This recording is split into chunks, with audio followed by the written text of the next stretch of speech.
દ્વારકા એસઓજીએ બનાવટી bogus bill બનાવી જૂની માછીમારી બોટોના રજીસ્ટ્રેશન મામલે કરોડોના કૌભાંડનો પર્દાફાશ કર્યો છે। રહેમત નફશિંગ કન્સલ્ટિંગ નામની ઓફિસ ધરાવતો શાફિન ભટ્ટી અને રામદુપ્ત જેરોક્સ નામની ઓફિસ ધરાવતો સુનલ નન્માવતના નામના આરોપી અલગ અલગ માછીમારી બોટના માલિકો સાથે મળી જૂની માછીમારી બોટ અથવા બિલ વગર ખરીદાયેલી માછીમારી બોટના એન્જિનની ખરીદના બનાવટી બિલ બનાવીને ખોટા સોગંદનામા ઉભા કરતા હતા। 3 કરોડ રૂપિયાના કૌભાંડમાં કુલ 93 લોકો સામે ગુનો નોંધવામાં આવ્યો છે। હાલ 2 એજન્ટ તેમજ 9 માછીમારો મળીને કુલ 11 લોકોની અટકાયત કરવામાં આવી છે। સમગ્ર મામલે ઓખા મરીન પોલીસ મથકે આરોપીઓ વિરુદ્ધ ગુનો નોંધી ઊંડાણપૂર્વક તપાસ હાથ ધરવામાં આવી છે।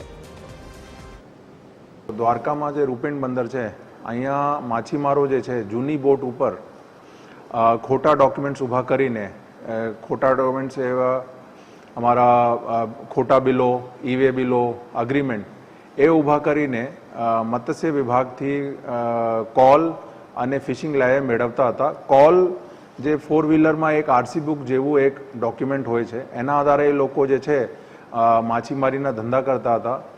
એના આધારે પછી એ લોકો કોઈ સબસિડી જે હોય સરકારની પછી કોઈ લોન મેળવવા હોય સરકારી સંગઠન અથવા તો બેંકો દ્વારા એ બધું એનો ફાયદા મળતું હતું।